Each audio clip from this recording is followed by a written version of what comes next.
a taste of goodness. Okay guys, welcome back to my channel. This is Vanel Cooks, and today I'll be sharing the recipe for a personal favorite, y'all, spiced plantain or Kelewele in Ghana. Now no one can tell me otherwise, but I strongly believe that this is the street food that has the highest street credit in Ghana. Okay, yes, this is enjoyed by quite the masses, and its glory comes in the evenings. So if this sounds like something you're interested in, please do the needful so we can get to it. Have you done it?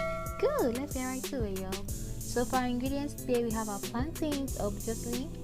We have some grains of Selim, Calabash nutmeg, whole cloves, black peppercorns. I have some onion, ginger, roasted chilies, and some salt.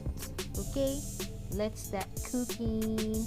Okay, so I'll be using this mini blender that comes with a bigger blender because they blend spices and small ingredients much better than the bigger blender.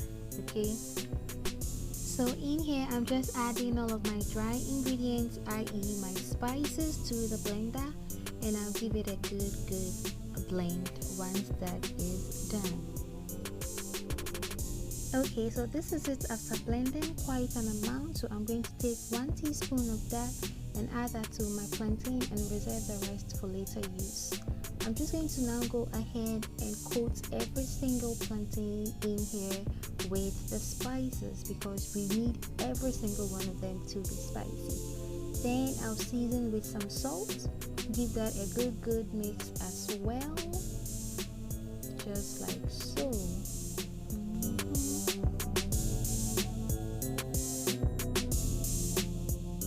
Then now I'll just go ahead and grate some ginger onto what we have going on. So now you can blend your ginger and onions if you are making a substantial amount of kelewele. But other than that, I think you should just go ahead and grate them in there just to, retain the flavor that it has. Because if you are making a substantial amount, you cannot grate a lot of ginger and onions. It will just be a waste of time. So you just go ahead and add a tad bit of water to that and give it a blend. So just like that, I'm going to give that a good mix. I cannot wait to enjoy this, y'all. So aside the flavor the ginger and onions infuse into the plantains, it also helps the other spices to stick well to the plantain. So now we're just cleaning off the sides of our bowl, and we're going to allow this plantain to sit for just about 30 minutes. In order to test if your oil is ready, toss an onion slice in there, and the moment it starts to bubble up, it means it is ready. Okay, so that is when you go in for the kill. Put in your plantains and please cook this on medium heat.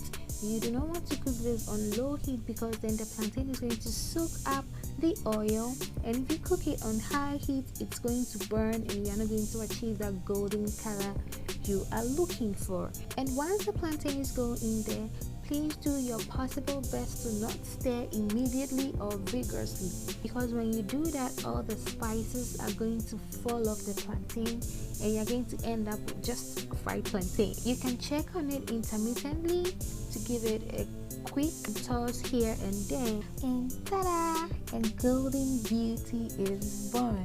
Look at the gorgeousness, guys. It is perfect.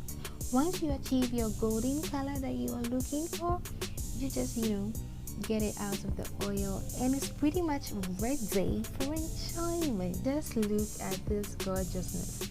Look at this beauty, guys. I cannot wait. So fun fact, you guys, just as I was editing this video, I fell for some spiced fried plantain, and it was 1 a.m. yo, 1 a.m. in the morning, and I still prepared some to enjoy. Don't worry, nobody was watching. I'm just garnishing or topping it off with some peanuts or ground nuts and enjoy because it is ready. It's party time, people. Grab your seats, get your cutlery, and enjoy. Thank you so much for cooking with me today. I really do hope you enjoyed yourself because I sure did enjoy the cooking myself. Until I see you next time, bye.